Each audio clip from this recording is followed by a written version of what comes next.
Good evening, everyone, and welcome to This Week from Rockdale. And as usual, I am your host, Larry Cox, and it's great to have you guys who have joined me so far. I'm going to say hello to everybody that's in the room right now, and I'm gonna ask you to share and like the show. We're going to talk a little bit about property tax and millage rate and stuff tonight, because we want to make sure people understand about property assessed value, millage rate, what the two mean, and because there's a little bit of still confusion after all these years, because um, you've got your government entities that, in my opinion, want to gaslight you, the citizens, and make you think they're not raising taxes. It's your property, it's not me.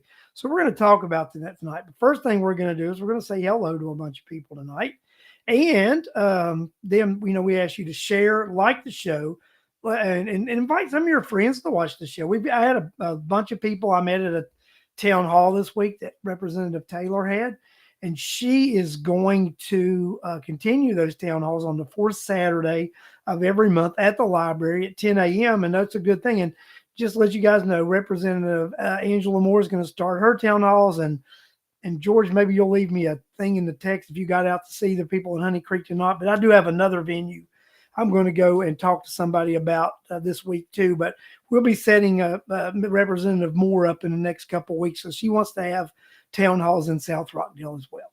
So let me go ahead and say hi to some folks. Tina Hobbs, welcome to the show. Charlotte Gellert, welcome to the show. Marie Withers, welcome. Mary Boysworth, George Kelichek, Alex McDonald, Andrew Mack, Danielle Munoz. Danielle, welcome to the show. Angela Asperina, welcome to the show. Cheryl Garcia, welcome to the show. Dan Burks, welcome to the show. And William Campbell, welcome to the show. And anybody else who chimes in later on, say hello, and we'll see about if we can acknowledge you also. But yeah, guys, it's a interesting thing that we had the town hall yesterday with Representative Taylor, and I'm going to mention a couple of things that she talked about yesterday, and also they got brought up at the town hall. But first thing I want to talk about is House Bill 581. Catherine Lynn, welcome to the show. 581, in my opinion, is a good piece of legislation.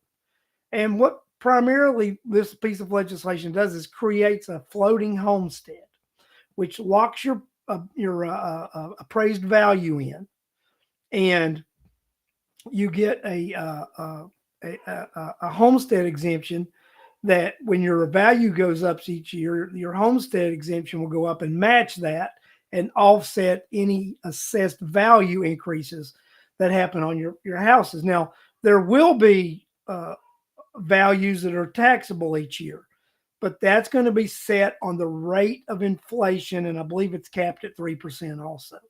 So that's going to be on the rate of inflation. But the thing about why they wanted to do the rate of inflation, because also inflation can go up and down.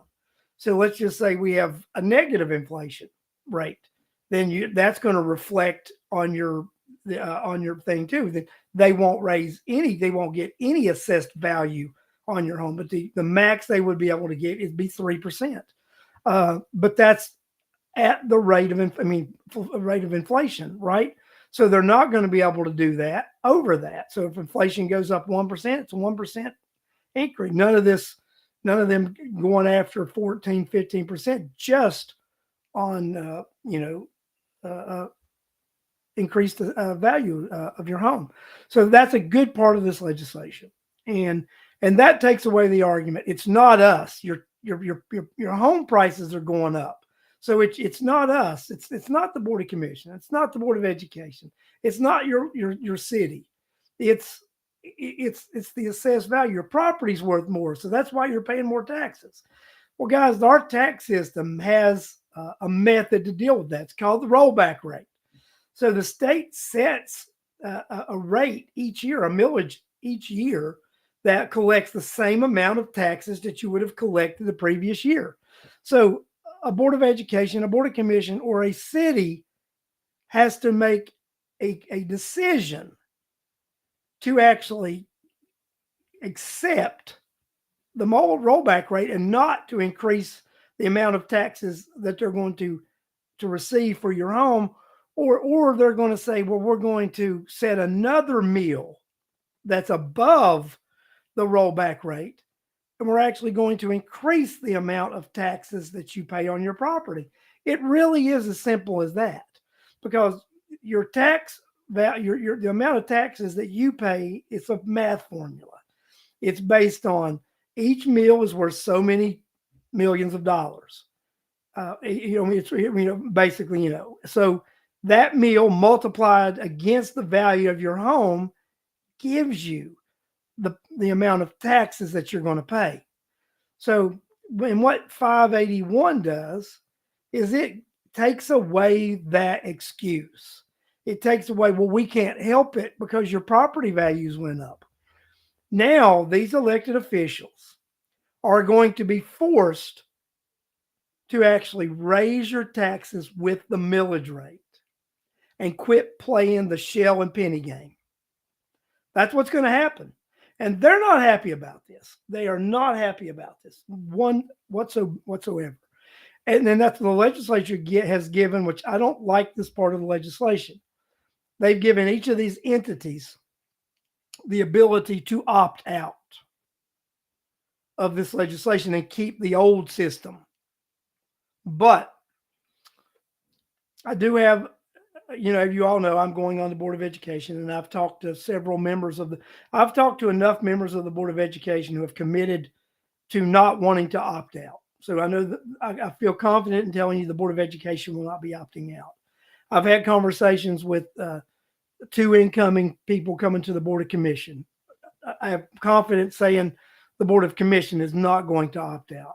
I think we need to have conversations with members of the board of the city council to see where the city of Conyers is on this issue. Because I want to tell you, when talking to one of the authors of the legislation, they told me this, that they felt by putting this option in there, giving local elected officials the ability to opt in and opt out, it lets you, the taxpayer, see who's really representing you or not. And if a local entity, a local government, a local Board of Education opts out, Alex, when the value of your home goes down, it adjusts down also. That's what the legislation actually says. It will, and it does not automatically increase. It only increases. They have to assess your property each 3 years. That's in the legislation. So if your property values goes up, it goes up. And they give you the homestead exemption goes up and matches where your property value goes up, but the rate of inflation is what they will allow them to collect instead of the big amount that they collect now. So if it says in there, if there's a value adjustment in your home, and that's up or down. If there's a significant value adjustment in your home, up or down, then that sets up or down. It just doesn't go up. It can go down. And that was one of the reasons, because Clint said people wanted to cap it and give an automatic 3%. And that's why they didn't want an automatic 3% up. They wanted it at the rate of inflation, so that if property values went down, it could also go down. So that was a good switch in the legislation from what the Senate version was versus the House system. Yeah, John, and I get that your house really has no value until you sell it, but and that's why this legislation with that floating homestead, which that value is set, and then that homestead prevents that just crazy increase each year. So if your value goes up each year, your homestead goes up, and if your value goes down, then your homestead will actually go down to match that value going down. So this legislation takes away that backdoor tax increase, and it forces local officials to actually man up and say they're raising your taxes. That's what this legislation does. And I think we all have to realize to run government, you have to levy taxes, to have fire protection, police protection, water services, sewer services, to have maintain roads, to maintain street cleanup, to do all the things that we want. It requires funding, and to have a public education system, it requires funding.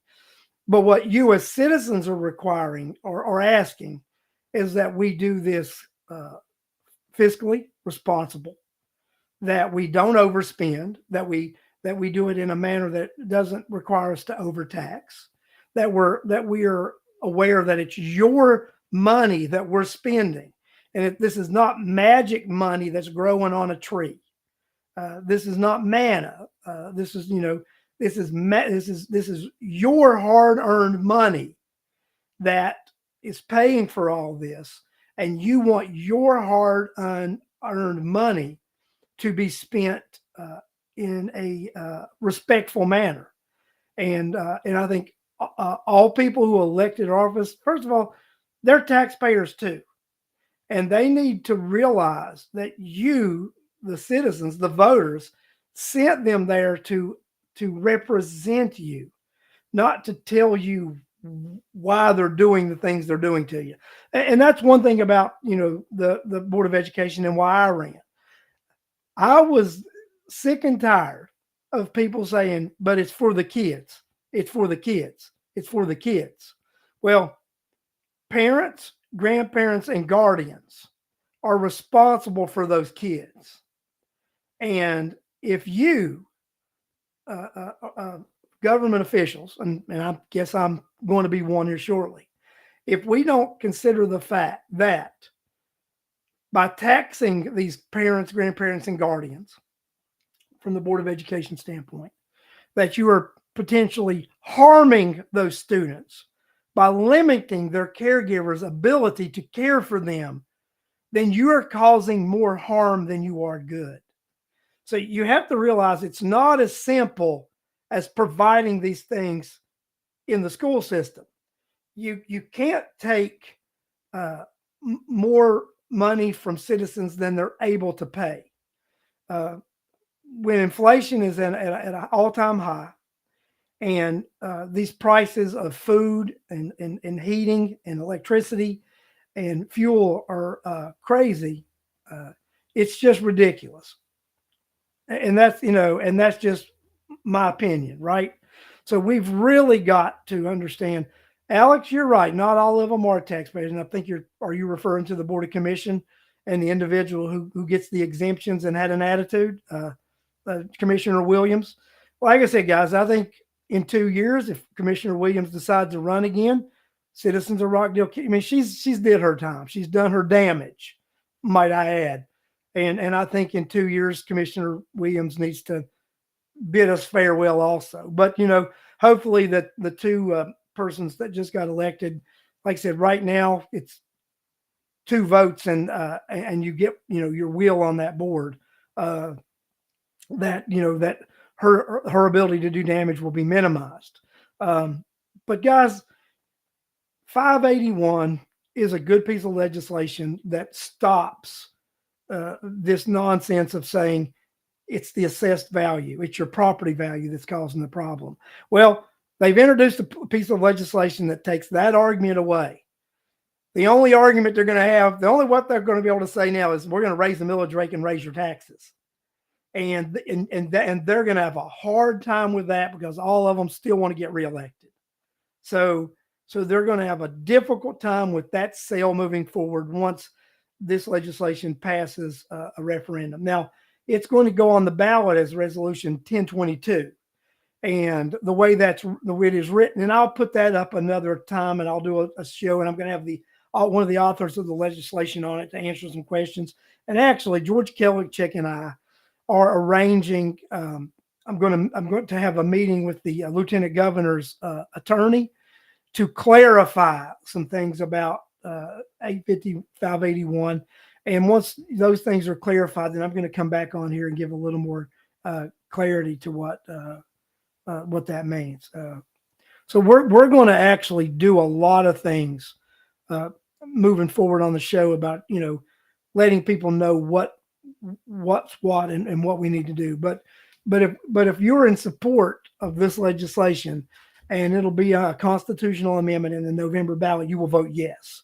You will vote yes to enact a statewide homestead exemption, and that's what the language in the question will say, that you the voters want to enact a statewide homestead exemption, and that's what needs to happen, and it's going to really change the way that local government has to set their millage rate, and also you're going to be interested to see who tries to opt out on this, right?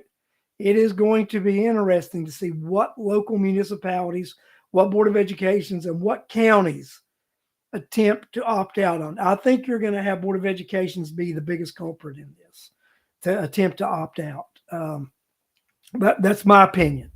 I think they're gonna be the ones that are going to be the culprits that attempt to do the opt out in this. Like I said, and I feel right now that the support is there with this Board of Education for that not to happen.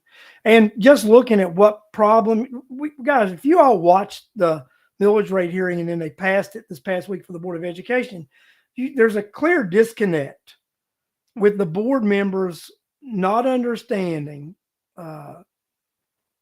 that not understanding that the millage rate and the tax assessed value. They really do not have a good understanding of that, and then they don't want to listen because people influence and keep convincing them they're not raising. Oh, don't listen to them. You're not raising taxes. You're really not. Well, you are raising taxes, and you need to quit gaslighting the citizens. Alex, that's actually the question that what my reason for meeting with the Lieutenant Governor's council is. We want to find that out because I think that don't think this legislation really took into effect DeKalb and Rockdale counties host. So that's why I actually want to meet with the Lieutenant Governor's attorney, the attorney for his office, so they can get in there and deep dive into that. And this is just my opinion. This is my opinion with that. If the legislation, the way it's written, and right now, just when I deep dive, look into it, and I really think we can't keep both right now. I think we can only do one. And if we only can do one, it makes sense to do the penny that comes with this legislation, because it is required that 100% of the monies that come back to the county be used for ad valorem reduction. And we all know the host this year, we got hammered with, we're only getting 51%.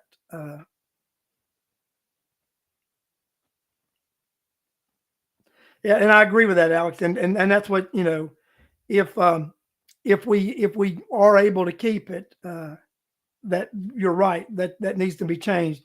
And I have had conversations with Janice about that also, that if that is able to stay, that needs to change. But I'm gonna tell you, I've looked at that legislation. I've talked to a couple of legislators, and I think after I speak with the Lieutenant Governor's office, I think we're going to be told we can only have one of them. And I think it's a no-brainer.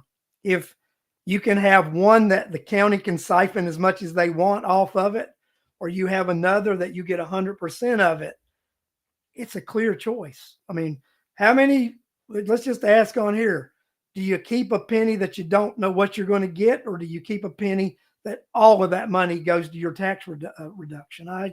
It's a no-brainer. You take the penny that gets tax reduction, and that's, it's a no-brainer.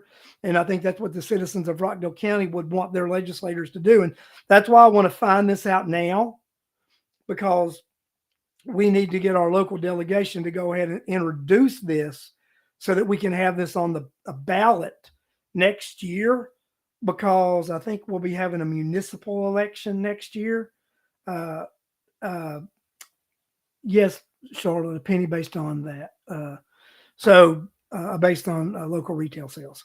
So I think that would be, if we do, then we need that legislation passed this session to have that on the ballot next year when the municipal election occurs, and we have a special election for the rest of the county for that, because it would be vital to get that piece of legislation changed and enacted so that the following year uh, we have that taking place and the citizens truly getting that tax relief that they were promised.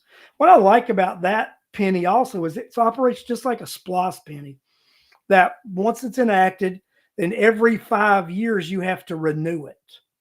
So every 5 years you put it on the ballot and you renew that penny just like you would a SPLOST or an eSPLOST. So it's up to the citizens to keep that tax or tell it to go away. And like this host, we have no say over this host. It's here and it's forever, and we don't get 100% of it. If we got 100% of it, be one story, but we don't get 100% of it, and I think it's a no-brainer. We need to get 100%.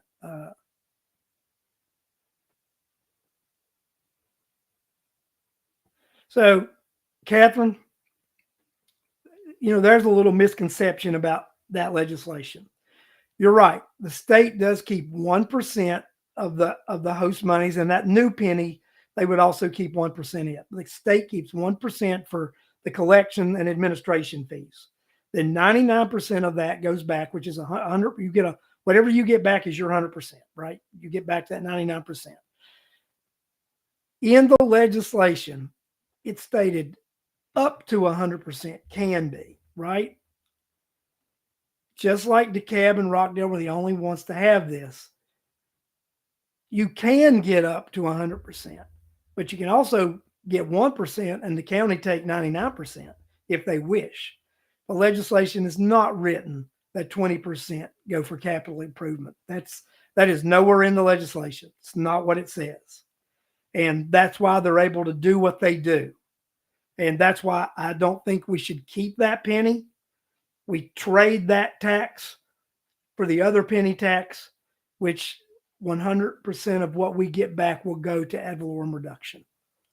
That's what we need to do, and that makes that makes sense.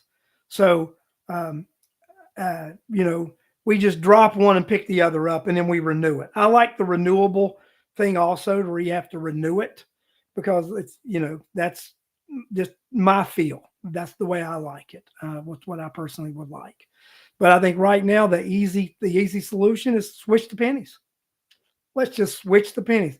But I got a feeling that the county's going to go 100% anyway, because they don't want to dilute it and share that penny with the other two getting to do tax relief. But it wouldn't impact you. The taxpayer is still going to get the same dollar tax relief, whether it's divided by one or three. If let's just say you qualified for $1,000 off because of the penny, you're still going to get $1,000 off, whether it would come from the county or come from the county, the BOE, and the city. It's just going to be divided up among the three to give you your $1,000 back, or $1,000 credit. So it would just be each entity would get, be able to do that credit.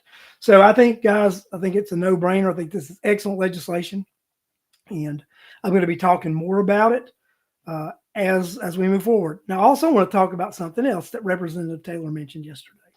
Representative Taylor also talked about 5-person commission, and she said she would be dropping that legislation this year. In September, October, that she would be having that legislation drawn up with the maps. She is going to introduce it with districts, and she is going to introduce it having a county manager. So this is what the citizens of Rockdale County have asked for a decade and a half. And Representative Taylor is going to introduce that legislation, and we feel comfortable that the votes are there to pass it in local legislation. And it's going to be a ballot initiative for the voters of Rockdale County to decide on. if they want it. So since this is going to be on the ballot next November, also probably when they pass this, then that's a good time to also do that penny change. Also, have that on the ballot, have the penny thing on the ballot, and let's get some things done at one time. But I really like the 5 commission district legislation. I think it gives us a voice in our community. It gives you the option to do what you want to do. And I'll tell you something else it does. Okay. Let's just say that there's close to 100,000 people in Rockdale County. That puts each district at around 20,000 people, right? So,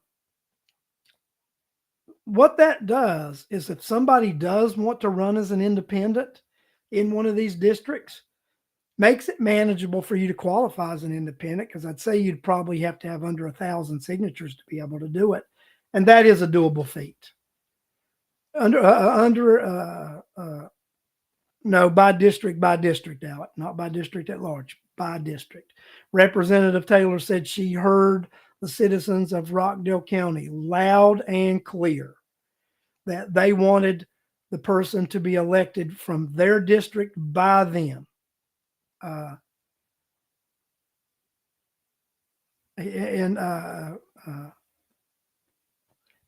that makes sense. That makes total sense, right? But I also like this because you've got this smaller number, and if someone wants to run as an independent, then it's very manageable. Once they do the voting and percents, it may be 400 or 500 signatures you have to get to be able to qualify to run as an independent, and that takes that party thing out of the equation. I think we all saw with, let's say, the nonpartisan election with my election, my nonpartisan election, and we see when you don't run in a partisan election, you run nonpartisan, that the landscape is also a little different. And lovely Jim, 100%. That is one of the things that was talked about at that meeting yesterday. And I've talked with Commissioner Post One Elect Tawanya Smith and Janice Van Ness, Chairperson Elect. They both have said yes. We definitely need to change the ordinances, on how things are done in here, the land management, and they need to stick to them, quit amending them, and stick to the land management plan that we have in place. Set it, leave it be, and quit amending it. This is the strategy. This is what this community wants to look like, and this is what we need to look like. So, so I agree 100% with that, and we have people who have committed to do that. So I think, things aren't perfect, but I think we have an opportunity in Rockdale County to move things differently. One of the big things that happened for us in Rockdale County was the redistricting and eliminating the influence of Doreen Carter and Dushawn, whatever her name was, Kendrick. Good riddance to her. I mean, she was nothing, never came representative. She was just a blocking, stumbling block. And I'm glad she's no longer representing our county. We have Angela and we have Rhonda. Rhonda is a Rockdale County resident. That's why she's so in tune with what the citizens want and what they feel, because she's one of us. She lives here. She sees you at the grocery store. She sees you when she's out doing things in the community. So she knows what you're doing and knows the pulse of what's going on. She's having these community meetings and inviting you so she can hear your voice. Representative Moore is going to start having these community meetings in Rockdale County because she wants to hear from you and hear your voice. Starting September the 10th, I am going to have town hall listening meetings so you can come and share your vision and your concerns with education in Rockdale County, because it's your educational system. They're your students. They're your kids. They're your grandkids. They're your future. So you have the right to have input. You have the right to say, these are my concerns. And we're going to make sure, well, I'm going to make sure as a board member that you have the ability to do that. Because if nobody else does it, Larry Cox will have town hall listening meetings for you to go. Now, teachers, you're more than welcome to come to them. Principals, come to them, right? Uh, Board members, right now, 3 of you can come to them. Once I'm a member, only 2 of you. But why don't you guys can coordinate that and come. But you got to understand, it's not going to be your meeting. It's the citizens' meeting to talk, and you're there to listen. And that's what these meetings are going to be different, because they are going to be listening meetings. It's going to be the opportunity for the citizens to speak and get it off their chest what's bothering them, what they see wrong with the system, and what improvements they want to see, what they want to see us doing. And I'm going to tell you right now, guys, that's what needs to happen in Rockdale County on all levels. I was very impressed with the turnout this Saturday at Rhonda Taylor's town hall. It was a packed room in that library. There was every seat was full, and that was impressive. And there were also other, you had myself there, you had Sandra Jackson Lett that was there. Janice Van Ness was the speaker that Rhonda Taylor had. You had Representative Taylor there. You had George Kelichek was there. Kenny Johnson was there. So you do have people, other elected officials in Rockdale County had showed up at that meeting. And you had community leaders of the different communities in Rockdale County were there. You had representatives of Voices for Rockdale there. So the Connie Ashbrook was there. Yes. So we had a very represented community yesterday at that meeting. And that's what we need to continue to have in Rockdale County. And I think there were a couple of county officials there. Janie Jones and Janice Moore. I didn't see Janie. I know Janice was there, our county clerk, and former county clerk was there also. But, we had a very well-attended meeting, and you had a lot of community leaders there, influential people in the community. And that's what we need to see continue. And it was impressive because it was after the election. We had these people show up after the election. The elections are a done deal in Rockdale County. Who won. They will be the elected officials. And you had all these people, yes, and they were able to speak for more than 3 minutes. They were not cut off. And that's what's going to happen at the listening meetings, right? You're going to be able to speak more than 3 minutes. Now, I'm not going to let you keep the microphone and speak all night. There will be a time when I say, hey, let's let somebody else have the mic. But you're not going to just have this minute number of minutes to be able to get your message across. Guys, this is what we need in Rockdale County. We need communications and positive change. And the way to do that is have involvement of the people, to have your voice heard. And that's what's going to happen moving forward in Rockdale County. You're going to have these community meetings. You're going to have people coming out, giving their opinion. Janice Morris, right? So, guys, I'm just going to ask you, listen, we need you to be involved. We need you to watch shows like This Week from Rockdale. We need you to attend the town halls. We need to start your own organizations. We need you to be involved and let your voice be heard, because your voice is powerful when you allow it to be heard. Ladies and gentlemen, I have enjoyed talking to you today, and I hope you've enjoyed the commentary that I've given you this evening. I enjoy your feedback, and I can't wait to meet with you and hear your ideas about education in Rockdale County. And while I'm not elected, while I'm not officially in office, I'll be able to share a little bit. I'm going to talk to you about some of the policy changes that I'm going to recommend as a board member that will positively impact this board and our community and our educational system. I want to thank each and every one of you for showing up tonight, for your comments on here. I want to thank you for your interaction in this community. I want to invite you back next Sunday to this show at 8 p.m. Invite some friends. Let's build this to have over 100 people live every Sunday watching this show. And then they're sharing it with their neighbors. Let's make this happen. Let's do this, folks. Let's make Rockdale a place that takes care of their own. It started this year. Let's continue this movement. Again, thank you. I'll see you guys next Sunday at 8 p.m.